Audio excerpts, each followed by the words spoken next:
and his Miliariut was absorbed in his solitary reading in the classroom. He thought he liked that seat because it offered him the tranquility necessary to read his light novels without interruptions. While observing the surroundings, Ryuta noticed that the popular students were still causing noise as usual, and thus, he reaffirmed that if he was forced to socialize with them, he would prefer to stay as a lonely and gloomy otaku. With great complacency, Yuta told himself that this seat was, as always, the best of everything. In addition, he reasoned that only the second and third category students of the class sat around him, and that's why he concluded that this corner was, without a doubt, the best seat in the universe. With his eyes closed, he promised himself that he should enjoy every second of that paradise. However, their peace was dispelled when a voice exclaimed, calling everyone's attention. A smiling classmate informed the class that it was the change of seats that day. To this, Ryuta reacted with a mixture of horror and panic. Later, two colleagues commented that it was the first time all year that a change had happened. One of them revealed that it was said to have been Kuroki, the delegate, who had requested it from the professor. Upon hearing this, Ryuta burst into a frustrated thought, cursing Kuroki for always meddling in matters that were none of his business. He considered that for a loner like him, a change of seats was high risk and lacked any benefit. Then Delegate Kuroki announced to her colleagues that she was going to proceed to paste the list with the new seats, asking them to take a look at it. As the students were moving around the classroom checking the seating list, a classmate approached Ryuta, apologizing slightly. Again, while noisily celebrating that it was his turn to sit next to Suzuki, Ryuta, visibly nervous, wondered what his new destination would be. Then, approaching the list, Ryuta looked at it along with his companions, but what he saw next left him speechless. The image of the seat list became visible, clearly showing his name. Ryuta, completely surprised, wondered if his place was really in the center of the hall. This shocking discovery sent him into a state of terror, and he exclaimed that it was all over. Ryota, visibly shocked by his location, had a fleeting thought of hope, wondering if it could be that he was surrounded by other misfits like himself in the center of the classroom, while nervously smiling at two classmates, who seemed to be happily chatting about Anam. However, upon examining the seating list in detail, he could see that his name, Ryota and Sumila, was surrounded by Ishinos on the left and Kuroki on the right, with Miyama right in front of him. Realizing the gravity of the situation, Ryuta screamed in his mind, expressing his bewilderment and asking what was going on. Then, he stood up, looking around, and seeing how his teammates seemed to celebrate his new position, commenting that Ryuta's seat was amazing, and that in fact, it was the best seat. Completely desperate, Ryuta wondered why he had to be a misfit. While one of the popular girls, sitting near him, looked at him smiling, he wondered with anguish why that place had touched him. Finally, she found herself standing among a group of popular girls, including Miyama, and wondered with dismay how she had ended up sitting in a seat like that. Ryuta, in a state of absolute panic, realized that being surrounded by three S-class girls was undoubtedly the worst seat of all. He watched as his classmates, oblivious to his torment, commented that these three were the center of the class and the elite of the group, and that they would love to approach them, feeling envious of their position. Ryota internally regretted that his ideal was to be in a corner, enjoying his light novels without attracting attention, and declared that it was hell. Although he felt overwhelmed, he realized that he had never seen them so closely. At that moment, Miyama reappeared, described as the embodiment of beauty, and as flirtatious as ever. Ryuta noticed with terror that she was in the front seat, so he immediately concluded that this was the worst thing that could have happened. Soon after, the girls began to interact around him. One of them commented to another that Yuria's nails were super nice and asked if she had made them herself, rating her skill as amazing. The girl alluded to Ishino's Yuria, who was described by Ryota as a Yaru, who seemed to have a muted vibe, modestly replied that she hadn't done nothing important, and just said thank you. Meanwhile, Ryota was watching the interaction, thinking to himself that although he liked the Jaras thighs in fiction, he was not comfortable with the Jaras in real life, and was afraid that they would despise him. That's when one of the girls came up to him and told him that their seats were nearby, asking if Rua-chan had placed them together on purpose. While the popular girls were chatting animatedly, Ryuta, in a state of increasing anxiety, realized that the cause of all the change of seats was none other than Kuroki Rua. At that precise moment, the delegate, Kuroki Rua, approached him with a smile, greeting him with an Izumi yakan, and saying that she hadn't seen him for a long time. The delegate continued smiling, and introducing herself as Kuroki Rua, the class delegate, told her that from that moment on they would be seat neighbors, and that it would be a pleasure. Ryuta reacted uncomfortably, stuttering that it was a pleasure, although shouting internally that it was all her fault, and that it was because of her that he had got that seat. Meanwhile, social interactions were continuing around him. One of the girls was wondering aloud what was going on, and another noticed that the teacher was about to arrive. Sure enough, the teacher appeared soon after, announcing that, although the change of seats was already over, he asked the students not to get too excited. He explained that on this occasion, Delegate Kuroki had insisted a lot that the change of seats be allowed, but that they not think that it would happen again, since there would not be another such useless change of seats. Ryuta listened to the professor's words with a look of terror, as he still didn't fully understand what was happening.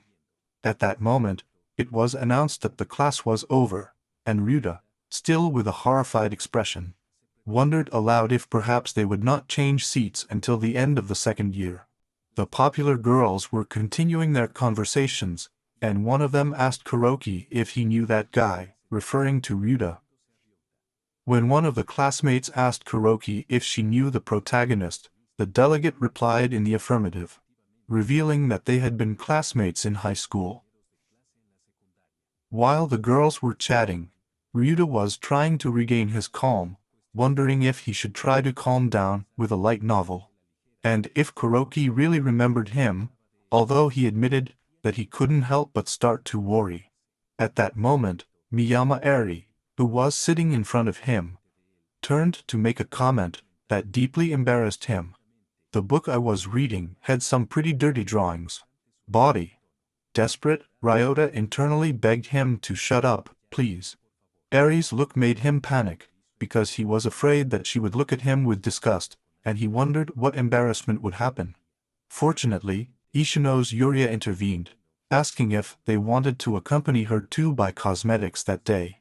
Ryuta felt relieved, thinking that the jokes were over, and thanked Yuria for interrupting. He wondered if they were immersed in a girl talk.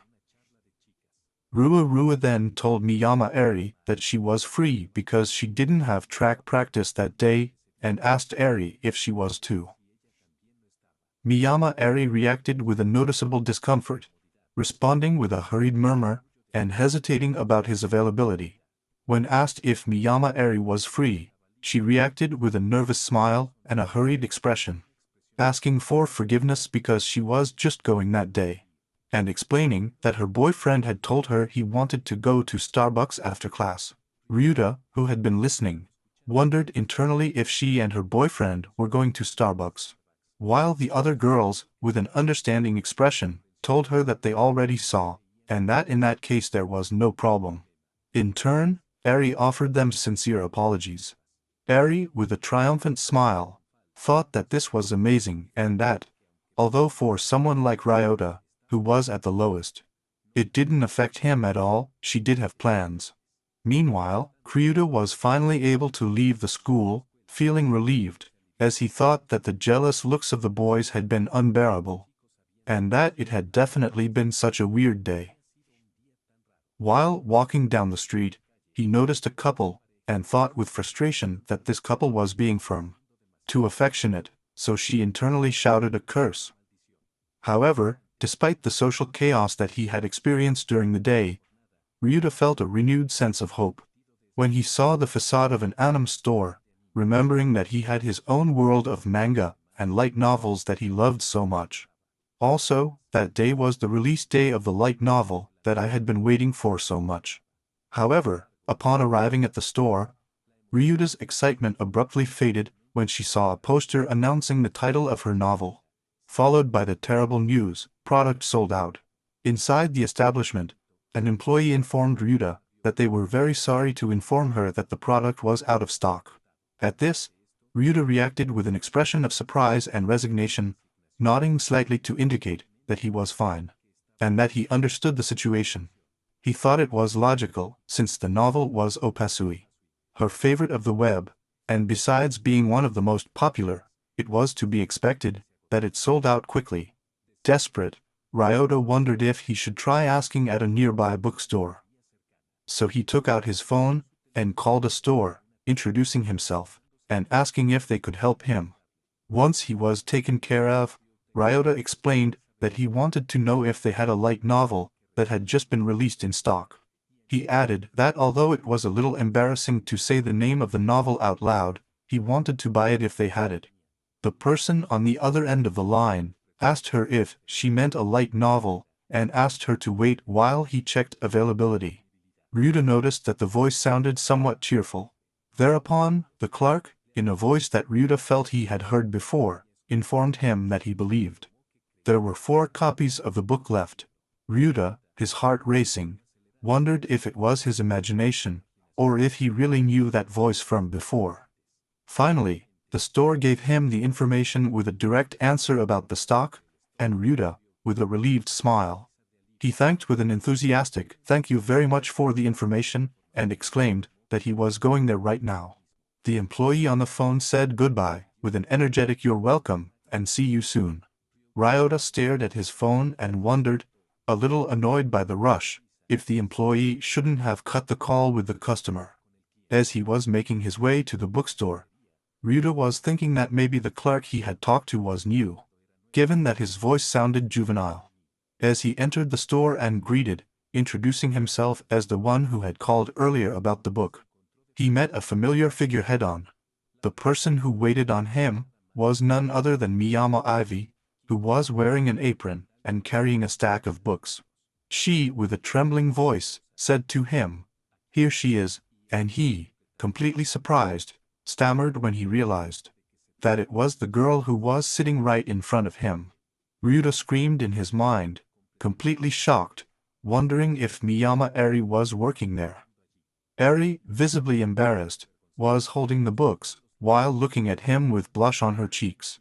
Ryuta, realizing the compromising situation, decided that it would be better to pretend that he hadn't seen anything. However, before he could act, Eri stopped him by putting a hand on his shoulder and said, "Hey."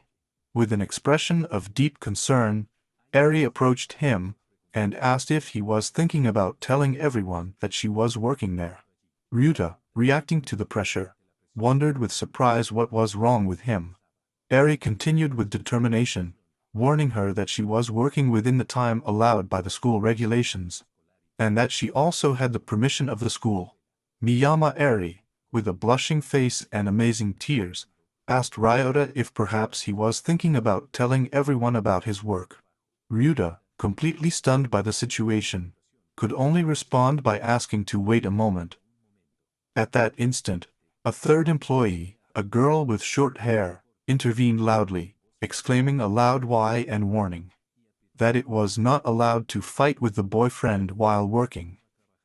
At that statement, Eri panicked, screaming internally that he was not her boyfriend, and that the other girl should correct that assumption as soon as possible. The short-haired employee, resigned, then commented that there was no remedy to Eri's situation. He then addressed Eri, politely asking her to come to the break room for a moment, to which Eri nodded without hesitation. In addition, Eri's colleague added, looking at Ryuta, that the little boyfriend could also accompany her. So, both were led to the break room. In that place, Eri and Ryuta were sitting next to each other, with palpable tension in the air, and not daring to look at each other. Finally, Eri broke the silence and apologized, saying that it was all her fault, to which Ryuta also responded with an apology, stating that he was sorry too. Despite the exchange of apologies, Ryuta felt that the situation was overwhelming, thinking that Eri was too close to him. In that small break room, inside that small space, Ryuta reflected that for a loner like him, being so close alone with another person was too much. Perceiving her discomfort, Eri asked her if she knew that she had suddenly become afraid. Then she confessed to him that she had been thinking about what would happen if they called her poor thing again, as before. Ryuta, confused by her words, asked her what she meant by poor thing. Then Eri, with a sad expression, began to reveal her past. She explained that her family was indeed very poor, and that her father had died when she was little, being raised only by her mother since then. In addition, she said that because of this economic situation, she could not receive an allowance, which had led her to go through many difficult moments. Ryota listened to the confession with emotion, thinking that he would have never imagined that Eri had gone through so much. She went on to explain that in high school, it hurt a lot to be left behind while her friends did their makeup, and that she didn't want to go through the same thing again. In high school, for that reason, she had started saving with all her might, and had studied a lot about fashion and makeup. Finally, with a big smile and holding a bottle of polish, she concluded that she had finally been able to become a cute version of herself. Eri continued her confession, explaining that in order to continue playing that cute version of herself, she had realized that she needed money. Then, Ryuta asked if that was the reason for his part-time job, to which Eri nodded seriously. Ryuta reflected internally that although having a job didn't necessarily mean being poor, Ivy. However, she told him that it didn't bother her if people called her that, since she was used to hearing it. However, he admitted that the only people he didn't want to be found out were Julia and Ruchin, as they had been his friends since the first year of high school. Hearing this, Ryota moved a little closer to her. Eri, with teary eyes, repeated in a trembling voice that precisely for that reason she did not want them to find out. At that moment, Ryuta felt deeply moved, and recognizing Ivy's sincerity, he turned to her to confess that he actually respected her quite a lot. He explained to her that he had never bought anything with self-earned money, and that by far, she was much more mature than he was. Adi listened to his words with an expression of deep surprise and excitement. Ryota continued to express his admiration for Adi, stating that because of all this, he could never make fun of someone like her, and assuring that he would never do it. However, immediately after saying it, she realized what she had just stated, and screamed internally, wondering what the hell she was saying, and how she had blurted out something so embarrassing, and full of blush. Eri looked at him closely, touched by his seriousness, and gently told him to go, that he was kinder than she thought, and finished her sentence with a warm smile on her face. Suddenly, Eri got up saying that she should go back to work already. Ryuta was surprised to hear her, wondering if she was leaving already. Then, Eri asked him if he hadn't come to buy a book. Ryuta, realizing that he had been completely distracted, knelt down, shouting that his book Opusui was missing, and that he should have been able to buy it if he had not been distracted, bitterly regretting that it was no longer available. Finally, head down and defeated, Ryuta let out a sigh of resignation. At that moment, Eri came very close to him, and in a low voice, asked him if he had found the book he wanted. Ryuta reacted with embarrassment, shook his head, and claimed that the book was out of print. Edie, hearing him, smiled, made a slight sound, and then burst into spontaneous laughter, which led Ryuta to think to himself that that kind of thing was what happened with the popular ones. Thereupon, Eri extended her hand to him with something, asking him with a curious tone if he wanted to see him. Ryuta, looking at what she offered him, cried out inwardly that this was his Opusui book, the light novel he wanted so much. Then, Eri told him that she had kept it for him, explaining that it was exactly the book that he had asked for when he called her a while earlier. When he received his long-awaited novel, Ryuta looked at it as if he had an angel in front of him, and exclaimed that Eri really was an angel. At this, Ivy, with a playful smile, asked for the corresponding thanks for the book. Upon the request for thanks, Ryota reacted quickly, bowing down, and saying many thanks for the book. However, Eri clarified that he didn't mean that kind of thanks, and Ryota was puzzled, wondering what he meant. Eri explained that she had kept the book for him as a kind gesture and that therefore, he should invite her to something in return.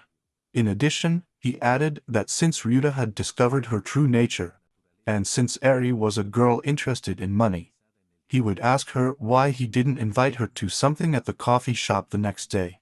Upon understanding the proposal, Ryuta internally cried out that no, she was not an angel, but a little demon. At that moment, Iris smiled again and asked him, by the way, what his name was. Ryuta replied, introducing herself as Isumila Ryuta. She, with a mischievous smile, told him that then, Ryuta, they would meet the next day at lunch, adding that she was really looking forward to it. Ryuta reacted surprised, letting out a stutter. But just then, Eri was called by her boss, who asked her to bring the box to him, to which she nodded, saying yes. Eri said goodbye with a see you later, and left, leaving Ryuta completely stunned.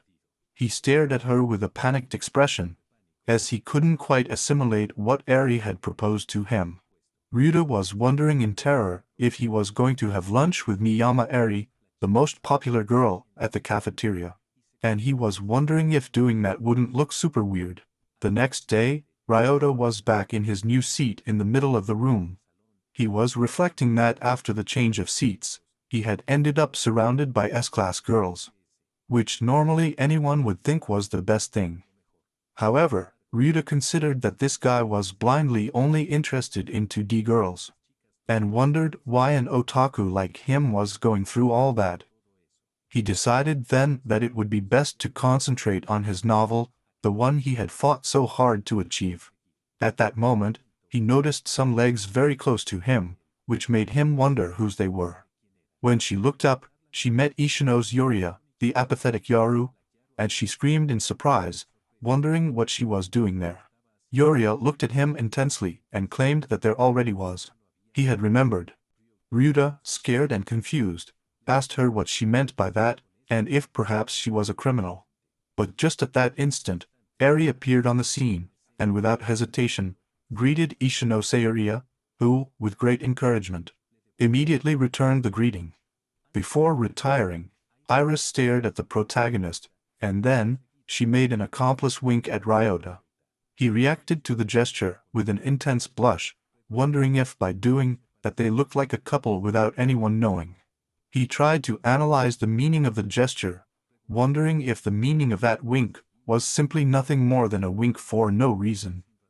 Later, in the cafeteria, Ivy, with a joyful expression, prepared to eat a large portion of curry, exclaiming a lively bon appetit. Ryota, for his part, also wished him bon appetit, as he calmly ate his onigiri. Eri, while enjoying her meal, commented that it was very tasty, and grateful. Thanked Ryota for inviting her to eat something a little expensive from the menu. At the same time, he apologized to her for the cost. Ryuta, with an understanding smile, assured her that there was no problem, and that after all, it was a gesture of gratitude for what happened the day before. As they continued to eat, Eri casually asked if everyone was watching them, to which Ryuta became alarmed, quickly turning his head to look around. In fact, several colleagues were watching them from other tables, and one of them even commented that he envied Edie and that guy. Faced with this, Ryuta resigned himself, telling himself that deep down, he was already expecting something like this. Then, Edie addressed Ryuta by name, asking that it can be done. Him to listen to her. Then he asked her what she had been talking about with Yuria a while ago. Eri commented that it seemed strange to see Yuria talking to a guy. Ryota went blank for a moment, but then he remembered the situation and explained that she had told him that she had already remembered. 80, somewhat confused, asked him what he thought Yuria meant by that. Ryuta shrugged his shoulders and replied that that was precisely what he would like to know. 80, taking the initiative, then asked her if she wanted her to ask Yuria directly. Ryota reacted with concern, questioning if she didn't think Yuria might get upset with her. However, Ivy, with a carefree smile, assured him that in such a case, she knew about a secret place that Yuria used to go to, and suggested that if he really wanted to know, he could go and ask her directly. With enthusiasm, he announced that this would be the operation for him to get along with Yuria. Ryuta, surprised by Eri's energy, asked her what exactly she was up to, adding that he wanted to know what Yuria meant by what she had told him that morning. Eri then explained that after talking to him the day before, she had been thinking about how nice it was that they were getting along. He added that since they were sitting close to each other, they should all try to get along. Ryuta looked at her in amazement, and was simply able to pronounce Eri's name under his breath. In that context, Ryuta asked her if she didn't think it would be better for her to intervene directly. However, Eri thought that in that case, it would be boring, so she decided that she wouldn't do it. Ryuta, seeing her determined and playful attitude, couldn't help but consider her a little imp. Following Ivy's advice, Ryota then headed to the place she had called Yuria's secret place, which turned out to be a gaming arcade. However, when he looked for her among the machines, he realized that he did not see her anywhere. It was then that he heard the unrestrained noises of a claw machine. Taking a closer look, Ryuta saw Yuria completely focused on the game. She looked at her hands and noticed those manicured nails, and also noticed her tan. Then he realized that he was trying to catch a figure of Milton. Meanwhile, she also noticed her thighs, and heard Yuria whisper that just a little more.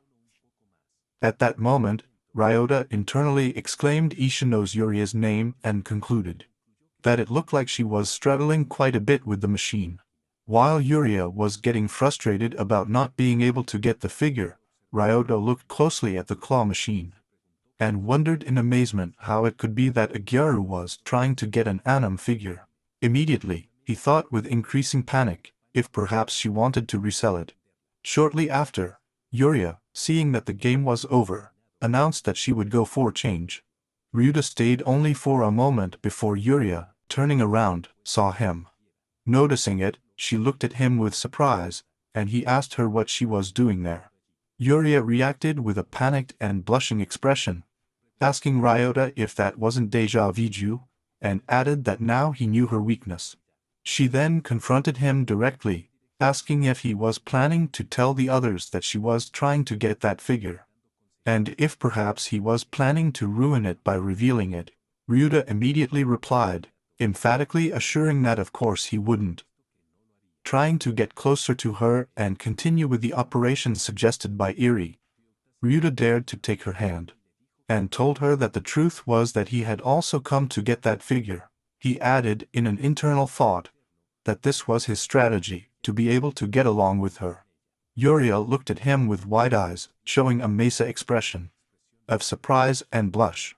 Riot then asked Yuria directly why she wanted to get that figure, and if maybe she wanted to give it to someone. At the question, Yuria looked at him with a serious and thoughtful expression, without uttering a word. Since she didn't respond, the protagonist assumed that maybe she just wanted to resell it. However, this assumption unleashed a great fury in Julia. Without hesitation, she leaned sharply towards him, and demanded that he not put her on the level of such garbage, and not to compare her with such kind of people again. Julia explained that she was trying to get the figure precisely, so as not to have to resort to resale. Ryuta, visibly scared, wondered with terror what he should do, and if mentioning about the resale had been a terrible mistake. Then, Julia asked him firmly if he was listening to her. Ryuta reacted immediately, asking him to let go for a moment, as he would like to concentrate. However, Yuria, realizing what he intended, told him to wait. Despite this, Ryota introduced a coin into the slot of the machine, and explained that the claw games were not so generous as to be won at the first, adding that he had only come to get that figure. Then, he positioned himself in front of the claw machine, with all his attention focused, and explained that for such games, the key was to catch the prize with caresses. Julia was watching him intently as another coin was introduced to her. Ryuta, already in full control of the claw, told Yuria that it was time. She, surprised, looked at him expectantly, while he maneuvered deftly, until finally the prize fell. Yuria tried to utter an exclamation, but the sound remained in a slight babble.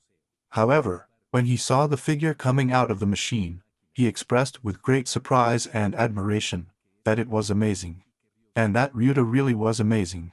Ryuta then approached Yuria, and with a calm smile, handed her the box containing the figure. She received it with an exclamation of delight and happiness. Ryuta watched her for a moment. Then, Yuria, visibly happy, turned to Ryuta to ask if he was sure to give her the prize, since he had been the one who had gotten it for her. When asked, Ryuta explained that he had managed to get this figure only because she had been trying hard.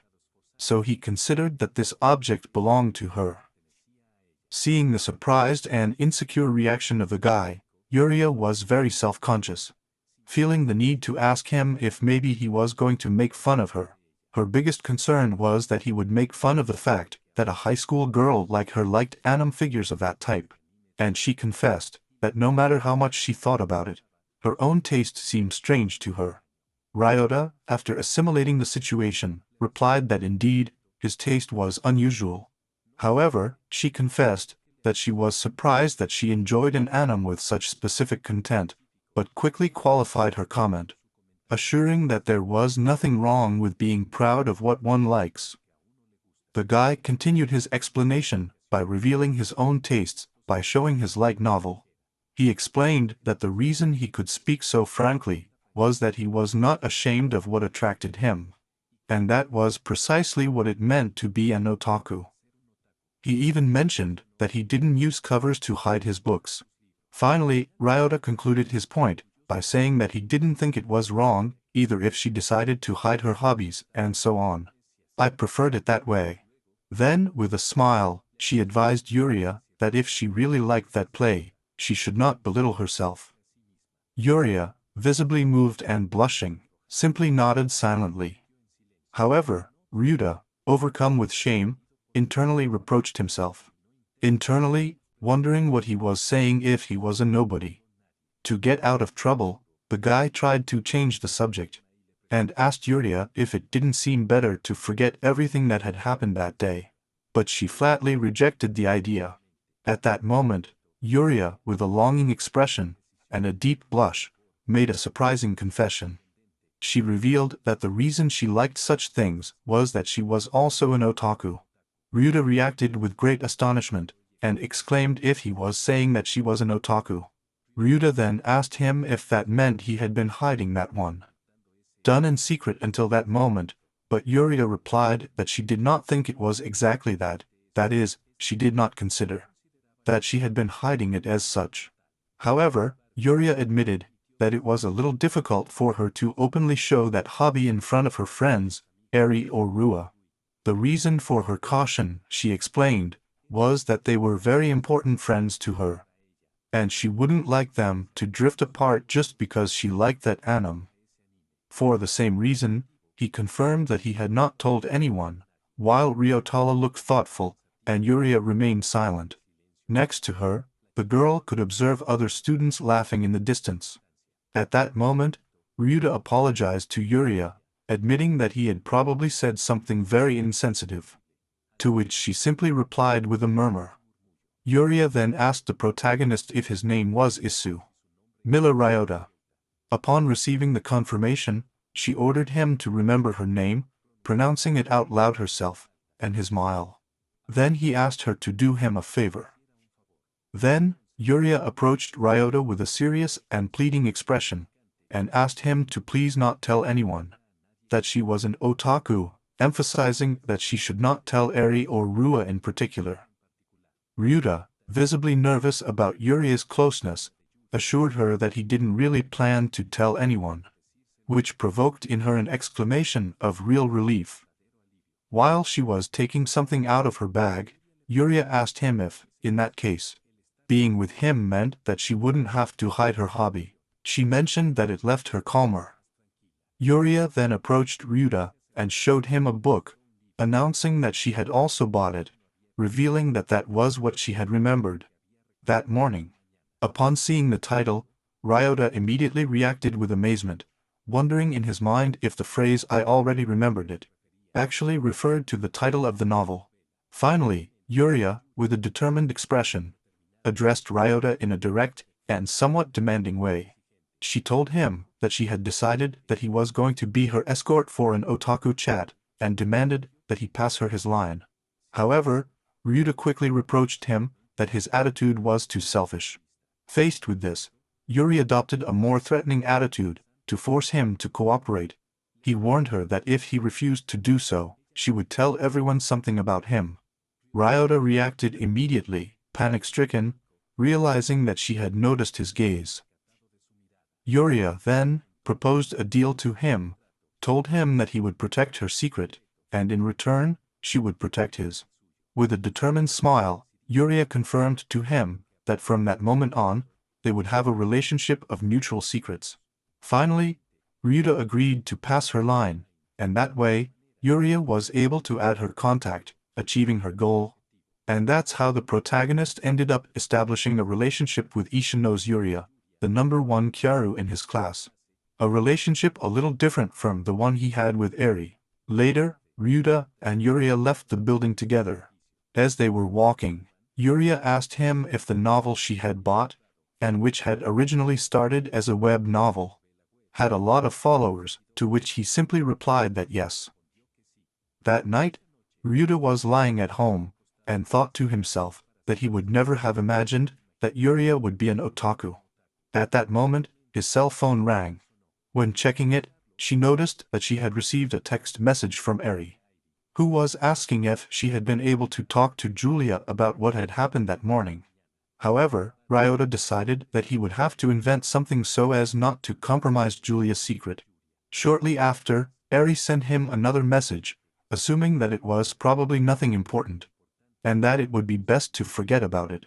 Eri then wrote to her about the new Starbucks frappe she had mentioned earlier, indicating that she would like to try it.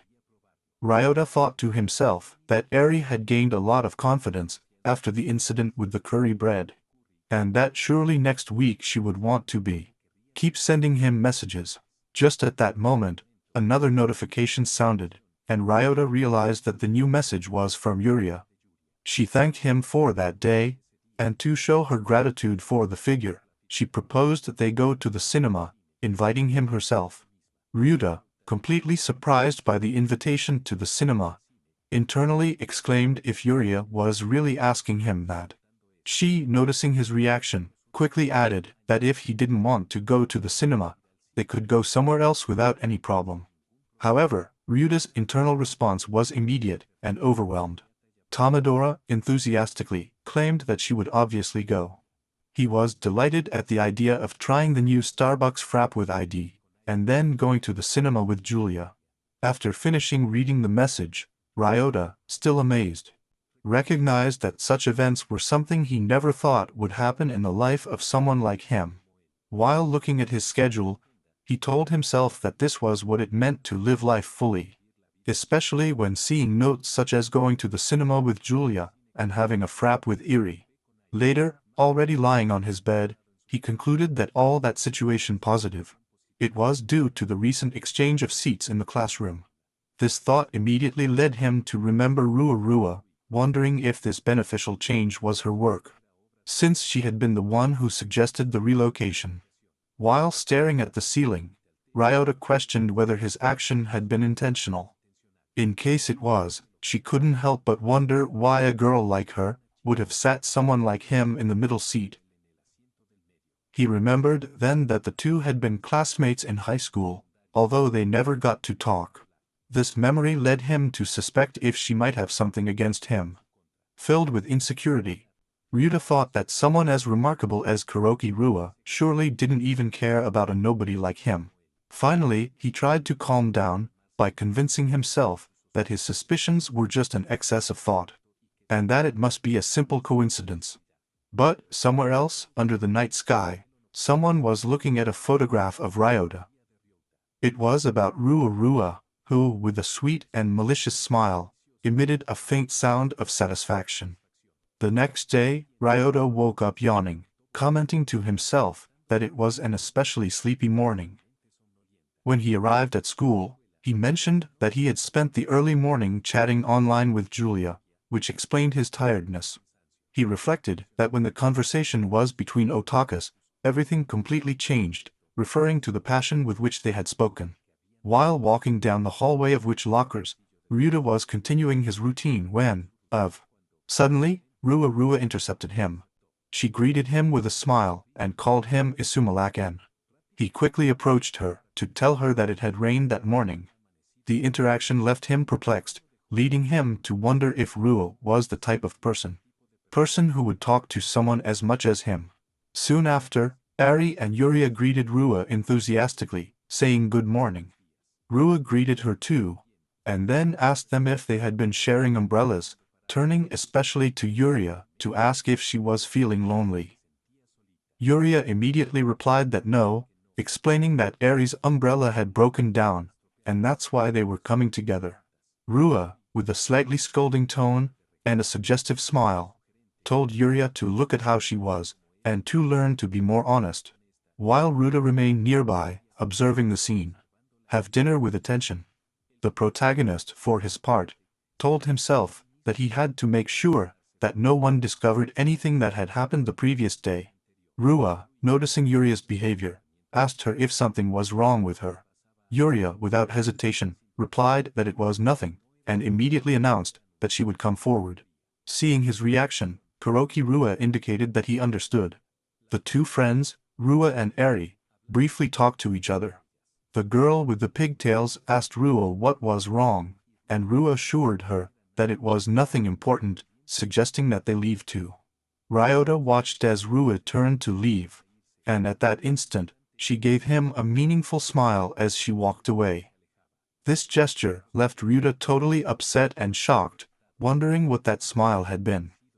Such an action plunged him into deep concern, questioning if anything. Rua had already realized his relationship with Eri and Yuria.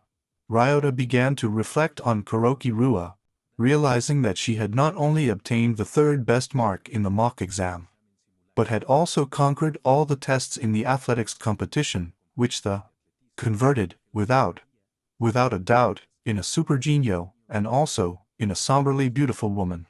For that reason, she deduced that the only people who could talk to her on equal terms were the other two girls who were also at the top of the course. His panic was increasing at the possibility that his companions would see him as a risk. He wondered if, in case they found out that an introverted otaku like him knew his secrets, the girls would interrogate him to protect their friends. This thought made him panic, exclaiming internally that then the whole conversation that morning with Rua had been to investigate him a little. Ryuta sat down at his desk, covered his head, and acknowledged that he wasn't entirely sure what was going on. At that moment, his phone rang with a notification. When he checked it, he read a message from Miyama Iri, who asked if they could have lunch together in the living room on the third floor, explaining that Yuria and Rua would be busy, and that she was feeling bored. Upon arriving at the meeting place, Eri called him familiarly, addressing him as Ryota. She then confronted him by asking him what he had been talking to Rua-chan about that morning. Ryuta, nervous, replied not to worry, assuring him that they had not been talking about their secret. Eri, however, reacted with astonishment, clarifying that was not what she meant.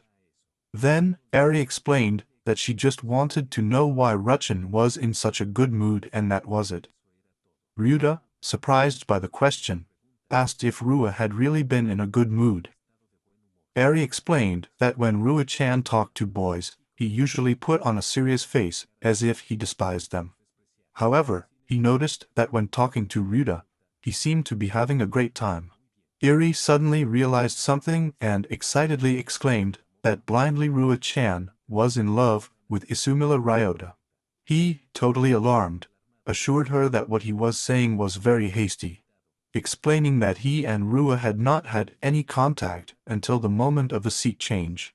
Aide, however, insisted that she was sure that was why, noting that Rui's expressions were very warm. With a mixture of emotion and conviction, Aide shouted that blindly Rua-chan had ended up falling in love with Ryota without him noticing. Since they had gone to the same high school, Ryota was overwhelmed by the idea, wondering in his mind what that airhead was saying. Just at that moment, Eri exclaimed that she had just come up with an idea. Ryota, listening to her, felt a strong bad feeling. At the end of the conversation, he decided that it would be best to go home early. As she walked, she wondered uneasily what she meant to Eddie with her idea, but just as she was getting ready to leave, she realized that her umbrella was gone. At that moment, a voice addressed him, saying that he had finally arrived. As Ryota turned around, he ran into Rua, who called him by his last name, and smiled at him, telling him that she had been waiting for him. She was holding an umbrella that he recognized immediately, prompting him to ask if that was hers. Rua explained that her friend Eri had asked to borrow her umbrella, as she would not be on time for an appointment, and for that reason she had lent it to him. At the mention of Eri, Ryota reacted with an internal frustration towards that woman's carefree attitude. Rua continued the explanation, saying that Eri, worried that she would not be able to return home because of the rain, had asked for the favor of handing the umbrella to Ryota. Finally, Rua apologized to him for having involved him in the situation. Even though he understood the situation, Ryota was still immersed in his thoughts, internally questioning how it was possible for Rua to know that this umbrella was his, although at the same time, he understood the context. Then, as they were getting ready to leave, Rua suggested that they walk together, as they were going in the same direction. Ryota accepted with a simple nod of agreement. As they were walking, Rua, holding the umbrella open between them, casually remarked that he had been using that umbrella since they were in high school. Ryota reacted immediately, with a mixture of surprise and demand, asking how it was that she knew that kind of detail. Rua, undeterred, raised the umbrella, while commenting that it was huge. At this, Ryota rushed to offer himself to hold the umbrella himself, to which Rua simply smiled at him and told him that he was very kind. With his permission granted, Rua stated, "So, with your permission," and they both continued walking together in the rain. It was at that moment that Ryota, noticing the closeness between the two, visibly blushed. As they were walking, Rua suddenly addressed him, calling him and his Miyakin, and asked him quite naturally if he had recently got a girlfriend. Ryota was greatly surprised by the question. Finally, Rua cornered him with a direct question about the identity of his supposed partner, bluntly inquiring if his girlfriend was Yuria or Eri. Faced with such a frontal question, Ryota reacted in an exaggerated and visibly nervous way, flatly denying it while shouting that there was no way one of them would date someone like him. Rua, without getting upset, calmly pointed out that he had clearly put on nervous position, noting that normally Ryota spoke very calmly, but this time, he had denied the situation too quickly. In addition, he noticed that Ryuta's hand, which was holding the umbrella, was shaking a little. With a confident smile, Rua stated that his conclusion was clear. He was lying. Internally, Riot panicked at the accuracy of Rui's deduction, wondering if perhaps she was too good at deducing, or if there was another reason. As they continued walking, Rua called his name again, and then, looking him directly in the eyes, asked him.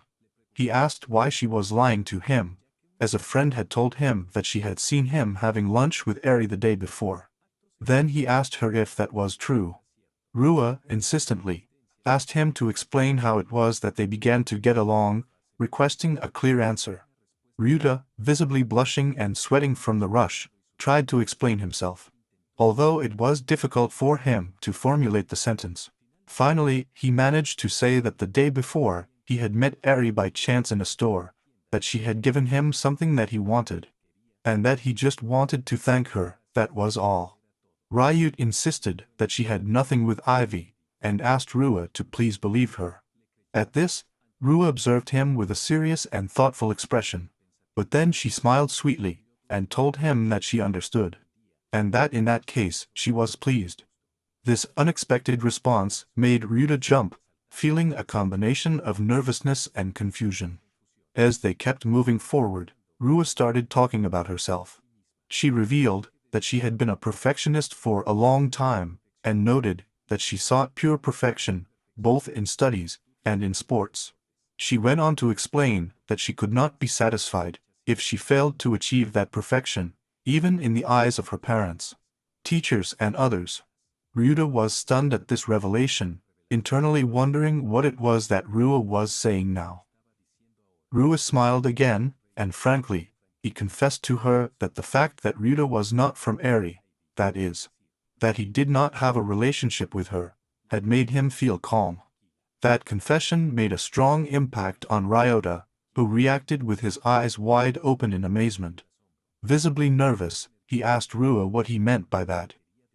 It was then that Rua, getting closer and closer to the protagonist, told him that he was the only one who had not yet been formally proposed to her. Immediately, this made Ryuta extremely nervous, who, incredulously, asked him if there was really only him left, questioning what had happened to everything, all the other guys who have ever confessed their feelings to her. Rua, with a clearly superior attitude, explained to her that those other guys, being rejected by her, had simply settled for lower quality meat out of spite. As they walked, he added that Ryuta was different from those other carnivores, because he didn't even try to look for a replacement or look at anyone else. Then, getting dangerously close to his face, Rua confronted him directly, claiming that the real reason for his attitude was that he was deeply in love with her, and that he had simply had too afraid or embarrassed to confess her feelings. Ryuta, totally overwhelmed and sweating from the pressure, tried to stammer out a negative. However, Rua coldly interrupted him, simply demanding that he admit that he loved her. He then began to assure him that he had no intention of letting him escape, making clear his firm determination. Immediately, Rua proposed a peculiar game in the rain, establishing as the only rule that he would not move from the place, until Ryota finally confessed that he liked it. Faced with this unexpected proposal, Ryota reacted with disbelief and ordered him to stop talking nonsense, trying to settle the situation by announcing that he would simply go home. But Rua cunningly tried to manipulate her sense of duty, asking her if she would really be so cruel as to leave a girl unprotected in the rain. Insisting on his game, she confronted him with a choice: he would leave her right there, or he would dare to confess, to feel better about himself. Inside, Ryuta, visibly overwhelmed, was reflecting on how unfair it would be to come out under that kind of pressure. Finally, he exploded emotionally, asking her to please stop making fun of him, and asked her directly if she would really like to receive a confession under those circumstances. However, Rua changed his strategy. Clasping her hands together with a visible nervousness, she raised the possibility that her feelings were real, and she asked him sincerely if he would understand that a confession from him, in fact, would make her very happy.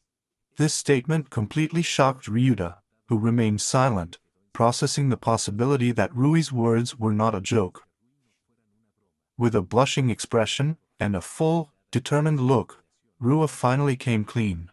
He assured Ryota that he was very serious, confessing that since that particular day, he had been harboring those feelings. The revelation left Ryota in shock, completely paralyzed by the surprise. But before Rua could say a word, another word, the intimate atmosphere was abruptly broken by the unexpected appearance of Yuria, who touched Rui's shoulder and naturally commented that he finally managed to find her. Seeing Yuria in front of them, Ryuta couldn't help but be surprised. Before misunderstandings arose, Ruiz coolly stepped forward and warned her that if she had intentions of flirting, she better do it with someone else since she was not available. However, Julia stood firmly in front of both of them, with one hand on her hip, and questioned them directly about why they were planning to go home together. She explained that since Eri had taken Ryota's umbrella, she had understood that he would return accompanied by her, and bluntly, he reproached Ryota that since she was busy with the preparations of the summer festival, she had specifically asked Rua to wait for him, suspiciously asking what Rua was doing under his umbrella. While trying to process everything that was happening, Ryuta thought to himself that this situation was extremely strange, since it completely contradicted what Rua had told him just a few moments before. In the midst of a tense silence, Rua observed the scene with a penetrating and somewhat cold gaze. Without giving any further explanations, Yuria, wasting no time, urged Raya to leave at once, to which the latter agreed with a brief and obedient answer. Finally, both girls turned around and walked away together, walking down the alley in the rain. Left alone, Ryuta tried to process what had happened. He reflected to himself on how he had come out of Rui's dangerous game unscathed, and felt deeply grateful to Yuria for her unexpected intervention. Convinced that it was best to retreat, he decided to go home, but his advance was interrupted by the sound of his cell phone from his pocket. Checking the screen, he discovered that he had a message from Ishino Sayuri, who was apologizing for behaving in a cold manner in front of Rua. Ryota looked at the text serenely, thinking that she had no reason to worry about that. However, his calm moment was completely broken when a new notification appeared on his screen. I received a message from a stranger online. When he opened the chat, fear immediately seized Ryuta.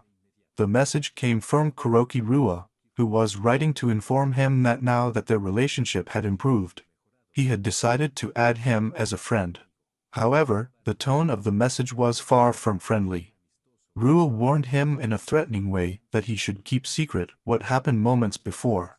In addition, she threw him a disturbing question. What did he think he would be able to do if he thought of telling someone about it?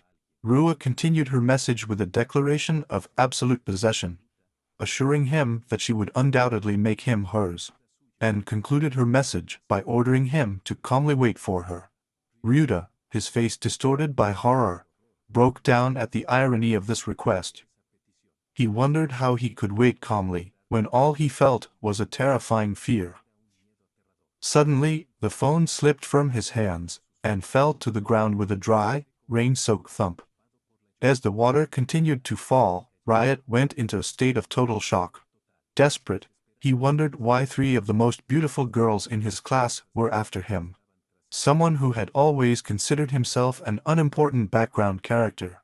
Then he remembered the beginning of everything, that specific meeting, the moment he discovered the deepest secrets of the 3 most popular girls of the course.